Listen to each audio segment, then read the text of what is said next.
안녕하세요. 원래대로라면 지난 토요일에 결혼식을 올렸어야 했을 20대 후반의 여자입니다. 제가 눈치가 없었던 건지 이미 예비시모가 저한테 우리 집 시월드다 하고 대놓고 광고를 하며 저한테 힌트를 주고 있었는데 제가 결혼 준비하면서 너무 들떠 있어서 그랬는지 저만 모르고 있었네요. 지난 추석에 있던 어이없는 일로 결혼식 한 달 앞두고 뒤집어 엎어버린 제 이야기를 해보도록 하겠습니다. 결혼을 약속까지 했던 남자친구와의 인연은 2년 전으로 거슬러 올라갑니다. 남자친구는 회사에서 알게 되었습니다. 일반적인 사내 커플은 아니었어요. 남자친구는 제가 다니던 회사와 협력사 관계에 있는 회사를 다니는 사람이었고 그 회사에서 프로젝트를 위해 파견 나온 직원이었거든요. 회사 다닐 때는 일 때문에 의견이 도무지 좁혀지지가 않아서 투닥거리기도 많이 했어요. 회사에서는 저희를 앙숙지간이라고 할 정도로 안 좋았는데 파견이 끝나고 남자친구가 자기 회사로 돌아간 뒤부터 아직도 출근하면 사무실에 제가 있을 것 같다며 그때가 그립다는 듯이 연락이 오기 시작했고 그때부터 서로 인연을 키워나가게 되어 연인이 되었습니다. 저도 그렇고 남자친구도 결혼할 나이쯤이다 보니 누가 먼저랄 것도 없이 자연스럽게 결혼 이야기가 오고 가게 되었고요. 남자친구는 연애를 시작한 이후로 데이트 후에는 저를 항상 집까지 바래다 줬어요. 똑같이 힘들게 출퇴근하는 처지에 피곤할 텐데 괜찮다고 사양해도 혹시 모를 사태에 대비해 저를 챙겨주는 모습이 참 좋았습니다. 저를 집까지 바래다 주면서 자연스럽게 저희 부모님도 제 남자친구의 존재를 알게 되었고 덕분에 연애 시작한 지 얼마 되지 않아서부터 본인이 원했든 안 했든 저희 부모님께 인사도 드리게 되었고 그 후로도 종종 교류가 있었어요. 가진 것도 이유가 될 수는 있지만 사람 됨됨이보다 중요한 게 또 있겠냐고 하시며 매일같이 정반대 방향인데도 저를 집까지 바래다주는 남자친구의 배려에 저희 부모님께서도 남자친구를 마음에 들어 하셨습니다. 연애기간 1년하고도 몇 개월밖에 되지 않지만 저희 부모님께서 남자친구를 마음에 들어 하셨다는 게 그 무엇보다 결혼을 결심하게 만든 가장 큰 이유 중 하나였어요. 부모님이 반대하는 결혼은 하고 싶지 않았거든요. 남자친구는 지방 출신이고 직장을 서울에 구한 후 혼자 자리 잡아 살고 있기에 제가 남자친구 부모님께 인사드리러 간 적은 따로 없었습니다. 그런데 본격적으로 결혼 이야기 나오기 시작하고 나서야 시간을 내서 처음 인사를 드리러 갔어요.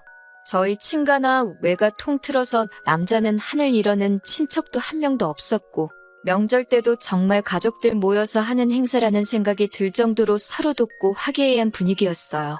그런 걸 보고 자라서 그랬는지 남자친구 어머니를 봤을 때 아들사랑이 각별하신 분이구나 싶었지 눈치를 채지 못했습니다. 회사 자체만 두고 보면 제가 다니는 회사 규모가 훨씬 더 크거든요. 그러니 남자친구도 파견직으로 저희 회사에서 잠깐 머물렀던 거고요. 엄청나게 금액적으로 차이가 있는 건 아니지만 당연히 규모가 큰 회사를 다니는 제가 연봉도 남자친구에 비해 더 높았습니다. 그런데 예비시모는 남자친구 밥 잘 챙겨주고 해야지 나가서 돈을 잘 벌어오는 것 아니겠냐고 하면서 제가 남자친구 뒷바라지를 해야 한다는 듯이 말씀하시더라고요. 그때는 그게 시모 자리가 그런 사람이란 것도 모르고 그저 남자친구가 떨어져 살다 보니 나에 대한 이야기를 잘 전하지 않은 거라고 생각했어요. 그래서 제가 예비시모한테 제 수입이 남자친구보다 더 많고 회사도 훨씬 안정적인 곳이다 보니 아마 결혼 후에도 맞벌이 생활을 유지할 것 같고 경우에 따라서는 수입이 많은 제가 일을 계속하고 남자친구가 전업을 하는 게 정황상 더 맞지 않겠냐고 말했어요. 저는 이 말에 제가 돈 얼마 더 번다고 비꼬려고 했던 생각은 하나도 없었고 정말 현실적인 말을 전한 거였거든요. 그런데 돌이켜 생각해보니 아마 이때부터 예비시모랑 저랑 어긋나기 시작했던 것 같네요. 예비시모가 조금 흠칫하는 것 같았는데 남자친구가 중간에 껴들면서 분위기를 환기시켰어요. 첫 인사 자리인데 벌써부터 돈 이야기를 하느냐고. 그런 건 결혼 준비하면서 하나씩 차근차근 이야기하면 되지 않겠냐고 하면서 인사하러 온 자리니까 심각한 이야기 나누지 말자고 하면서 말이죠. 저는 딱히 심각한 이야기라고 생각하지는 않았습니다. 사실을 전하는 게 잘못된 건 아니라고 생각했으니까요. 아무튼 예비 시모는 부모님은 뭐 하시냐, 노후 준비는 다 되었느냐 같은 일반적인 질문을 해왔습니다. 회사에 입사할 당시에도 면접 질문이 이렇게 쉬지 않고 나온 적이 없었는데 며느리 자리 면접 보는 기분이었습니다. 그러다가 예비 시모도 질문할 게 다 떨어졌는지 한동안은 정막만 맴돌고 있었어요. 식사도 끝났는데 예비 시모는 아무 말도 못하고 안절부절 하고만 있길래 더 하실 말씀이 있으신 건가 하고 자리를 바꾸겠냐 물어봤어요. 밥도 다 먹은 식당에서 이러고 있는 것보다 차라도 한잔하면서 여유롭게 대화를 나누는 게 좋다고 생각했거든요. 그런데 예비 시모는 저한테 여기 있어야 한다고 하면서 제 신우될 사람이 이쪽으로 오기로 했는데 차가 막히는 것 같다고 말해주더라고요. 예비 신우 만나는 건 남자친구도 저한테 말해준 적이 없고 예정에도 없던 일이라서 당황스러웠지만 어차피 먼 길 내려왔는데 내려온 김에 한 번에 만나고 가는 것도 방법이겠구나 싶었어요. 예약한 식당에 어머님 옆으로 테이블 세팅이 하나 더 되어 있던 게 저는 예약할 때 미스가 있었구나 했는데 알고 보니 예비 신우가 처음부터 동석할 계획이었나 봐요. 저희가 자리를 바꿔버리면 신우가 헤매게 될 테니 신우가 올 때까지 기다려야 한다는 겁니다. 솔직히 좀 어이는 없었어요. 그래도 결혼하면 한 가족이 될 사람인데 약속 시간 하나 제대로 못 지켜서 늦는다는 게 말이 안 된다고 생각했습니다. 5분, 10분 늦는 거면 차가 막혔다는 핑계가 먹히겠는데 식사가 다 끝날 때까지 안 나타난다는 건 차가 막히는 게 아니라 진짜 무슨 큰일이 있거나 아니면 애초부터 약속 시간을 중요하게 생각하지 않는 사람인 거잖아요. 식당에서도 다 먹었는데 자리를 안 비키고 있으니 괜히 와서 테이블을 치워주겠다, 테이블 한번 닦겠다 하면서 빨리 좀 가라는 듯이 눈치를 주더라고요. 그렇게 기다리고 있으니 예비 신우가 드디어 식당 안으로 들어왔습니다. 늦었다고 허둥대는 것도 없이 아주 문 열고 들어와서도 두리번거리다가 천천히 걸어오더라고요. 공들여한 것 같은 화장만큼 머리도 한껏 손질되어 있었고 선글라스 쓰고 옷도 쫙 빼입은 게 저를 처음 본다고 멋을 부리고 온 건지 아니면 평소에도 저렇게 멋을 부리고 다니는 사람인지는 모르겠지만 저렇게 쫙 빼입고 준비할 시간에 그냥 출발했으면 밥도 같이 먹고 식당에서 우리가 눈칫밥 먹을 일도 없겠다 싶었습니다. 예비 신우가 자기소개를 하는데 이름만 들어도 알만한 국내 대기업을 다니고 있더라고요. 그제서야 제가 오해를 했구나 하는 생각이 들었습니다. 예비 신우도 남자친구처럼 혼자 독립해 나와 따로 살고 있는데 저 때문에 일부러 쉬는 날에 먼 길 온 거였는데 진짜로 차가 막혀서 늦은 건데 제가 오해했구나 생각했어요. 그래서 예비 신우한테 수원에서 여기까지 운전해서 오시느라 힘드셨겠다고 했어요. 그런데 예비 신우가 수원, 웬 갑자기 수원 타령이래 이러면서 자기는 여기 근처에서 살고 있다고 말을 하더라고요. 그러고는 앞뒤 다 잘라먹고 저한테 월급 관리는 어떻게 하고 있냐고 묻더라고요. 자기한테 재무설계 좀 받아보라고요. 보험하시는 분들이 나쁘다고 하는 말은 아니지만 자리가 결혼을 앞두고 처음 시어머니 될 분에게 인사드리러 온 자리였던 만큼 경우라는 게 있는데 조금 그렇더라고요. 약속에도 없던 예비 신우가 이 자리까지 굳이 참석한 이유가 저한테 궁금한 게 있던 것도 아니고 인사를 하러 온 것도 아니라 단지 저한테 재무설계를 해준답시고 생명보험 가입을 권유하러 나왔다는 게 믿기지가 않았습니다. 대기업 다닌다고 한 자기소개 또한 그 회사를 달리 다니고 있던 게 아니었네요. 제가 아무리 눈치가 없어도 예비 신우 행동은 누가 봐도 무례한 행동이었습니다. 가입할 생각도 없었고 더 이야기 들을 가치도 없다고 생각해서 그 자리에서 딱 예비 신우의 말을 잘랐어요. 저는 재무설계 받을 생각도 없고 당장 보험도 들고 싶은 게 없으니 그만 말하셔도 될 것 같다고, 그쪽 일을 하시는 것 같으니 나중에라도 제가 도움이 필요한 일이 생기면 그때 연락을 드리겠다 하고 딱 잘라버렸죠. 남자친구 차 타고 서울로 돌아가는 길에 남자친구도 누나가 오는 건 자기도 몰랐다고 잡아떼더라고요. 온다는 말에 설마 했는데 진짜로 거기까지 와서 저한테 보험을 팔려고 할 줄은 몰랐다고 슬쩍 신우의 행동을 비난하면서 사과를 하는데, 다른 사람도 아니고 자기 누나가 그 자리에 오는 걸 몰랐다고 하는 말이 조금 의아하긴 했습니다. 예비 시모가 그랬던 건 솔직히 아들 가진 부모님들, 특히 어머니가 아들 사랑 끔찍하다는 건 알고 있으니까 그러려니 했고, 사실 그땐 예비 시모 행동에 악의가 담겨 있을 거라고는 상상도 못했거든요. 며느리 될 사람 처음 만나는 자리부터 잡들이를 하려고 나오는 사람이 세상에 어디 있겠어요? 아무튼 여차저차 그렇게 첫 만남이 끝나고 나서 시간은 흘러갔죠. 그리고 양가 상견례 날짜가 잡히게 되었어요. 장소는 남자친구 본가에서 예비 시부모가 수배해 놓는다 했습니다.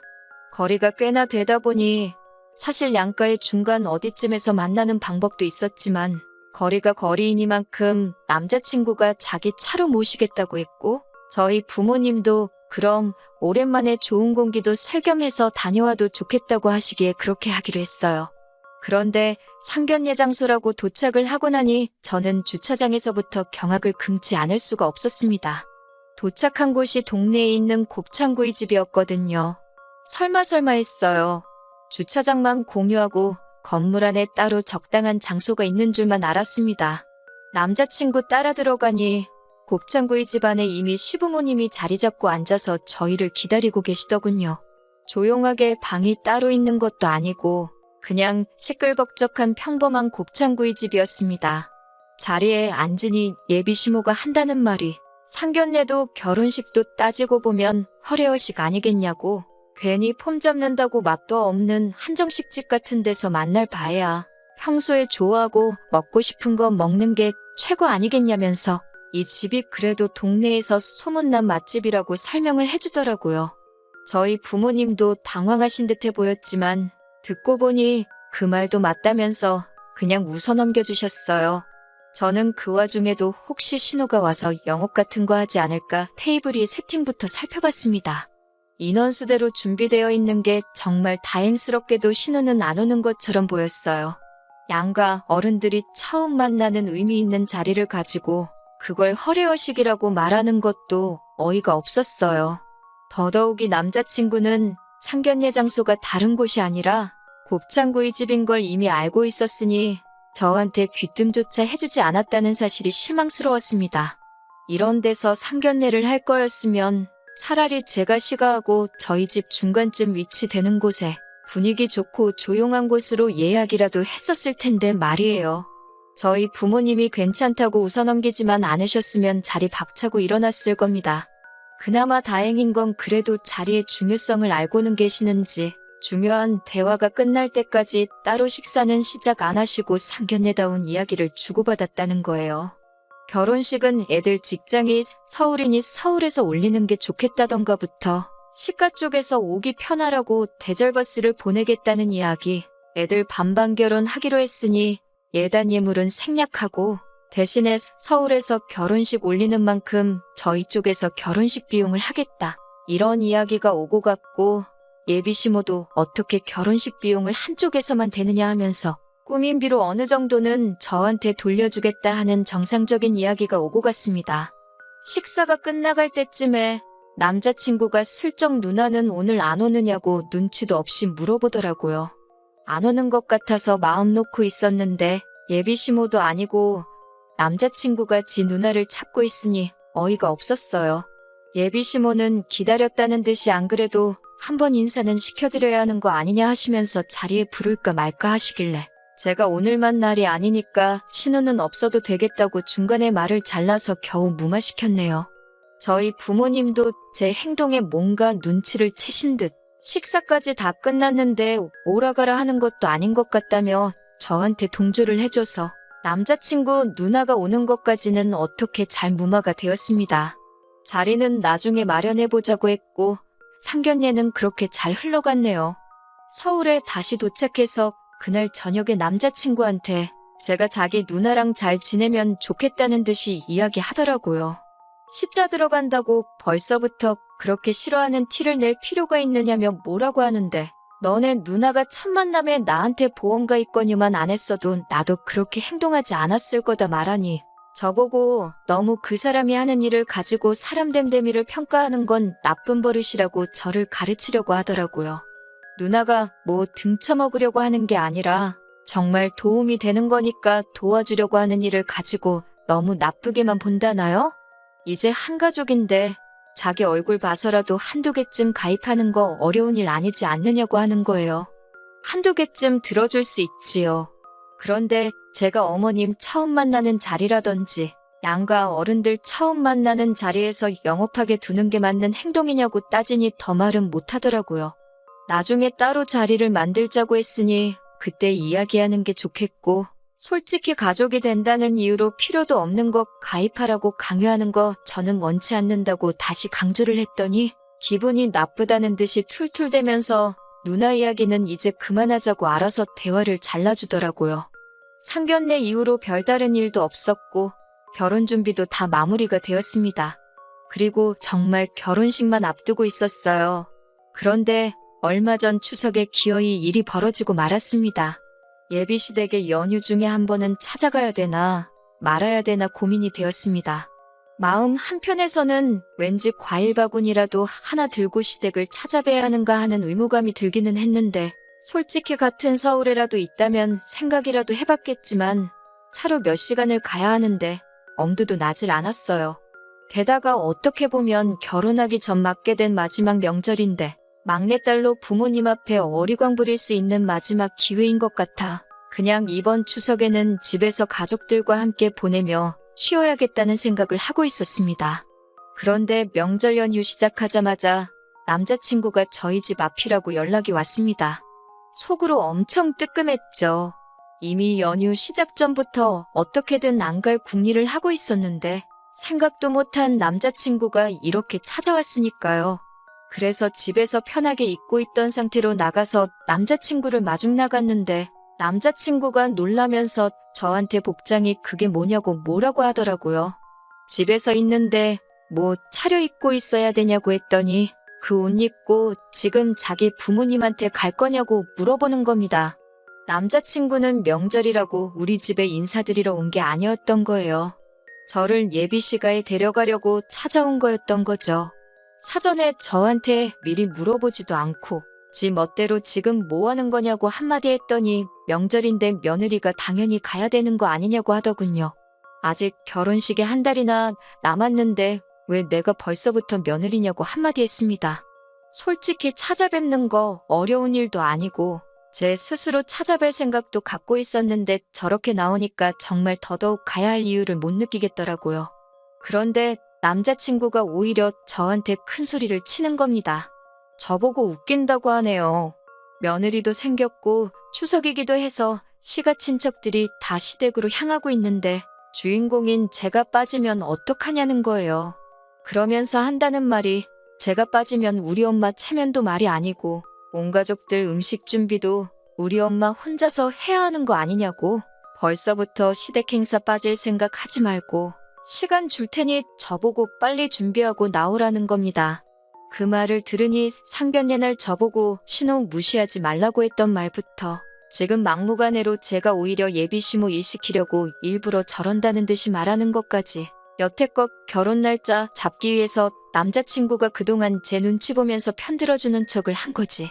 무슨 일에 있어서건 저보다 자기 가족을 먼저 챙길 사람이라는 생각이 들더라고요.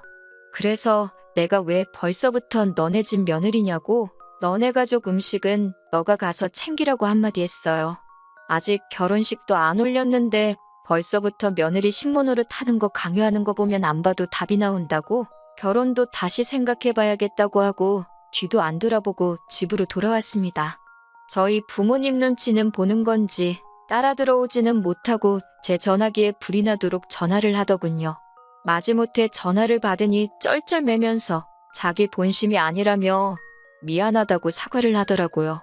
본심이 아니면 뭔데 이러냐고 물으니 예비시모가 저를 처음 봤을 때부터 아주 고집도 세 보이고 신호가 제 생각해서 물어본 걸 가지고 말도 끝까지 안 들어보고 딱 잘라서 말하는 꼴이 아주 시가족 알기를 우습게 안다면서 저 같은 애는 결혼하기 전에 버릇을 제대로 들여놔야 한다고 했다는 겁니다. 아주 제 길을 죽여놓고 확 잡아놔야지 앞으로 결혼하면 자기가 편하다고 했다는 거예요. 그런 걸 시키는 예비 시모도, 그리고 그걸 또 시킨다고 실행에 옮기고 있는 남자친구도 어이가 없고 정이 떨어지더라고요. 그리고 그걸 지금 제 마음 돌려놓겠다고 사과랍시고 하고 있는 꼴을 보니 더 길게 생각할 것도 없더라고요. 내가 뭐 짐승도 아니고 길을 들여서까지 가족의 일원으로 삼으려고 하냐고. 결혼 전부터 이러는데 결혼하면 어떻게 될지 눈에 선하다고 그냥 결혼은 없던 일로 하자고 했습니다. 그때 돼서 이혼하는 거보다 파혼하는 게 너한테도 나한테도 좋지 않겠냐고. 예약해놓은 건 취소 수수료 제외하고 돈 들어간 만큼 정확히 갈라서 돌려줄 테니 그 부분에 대해서는 걱정 말라고 했습니다. 그리고 너네 가족들 진짜 별로라고 한마디 해줬어요. 제 옆에서 전화통화를 다 들은 어머니께서도 잘 결심했다고 하시더라고요. 사실 상견례 자리 그런데 예약해놨을 때부터 눈치는 채고 있었는데 제가 좋다고 하는 결혼이니 반대하고 싶지 않아 어머니도 제 얼굴 봐서 참았지만 이건 아닌 것 같다고 생각을 하고 계셨다고 하셨어요. 제가 부모님이 마음에 들어하는 사람과 결혼하고 싶어 했던 것처럼 저희 부모님께서도 제가 좋아하는 사람하고 결혼하길 바라셨던 거예요. 그래서 마음에 안 드는 상황이라도 저한테 긴 말 안 하고 제 선택을 존중하려 하셨던 거였고요. 100번 양보해서라도 사건의 전말이 다 드러난 상황에 예비 시모가 진심 어린 사과 한마디만 했어도 제가 마음을 돌릴 법도 했는데 나중에 연락 와서 한다는 말이 친척들 다 모여 있는데 자기 체면이 어떻게 되느냐면서 저한테 성질을 냈을 때 정말 결혼식 한 달 남겨놓고 좋은 결정 내렸다는 확신이 서더라고요. 적어도 남자친구는 아직도 저한테 정말 잘하겠다고 미안하다고 잊을만 하면 한 번씩 연락이 옵니다. 자기 생각에도 자기가 저 같은 사람 2번 다시 못 만날 거라는 확신이 있는가 봐요. 하지만 이제 열차는 떠났습니다. 부모님의 마음도 확실히 알았으니 이제는 저를 위해 저만을 아껴줄 그런 사람을 만나려고요.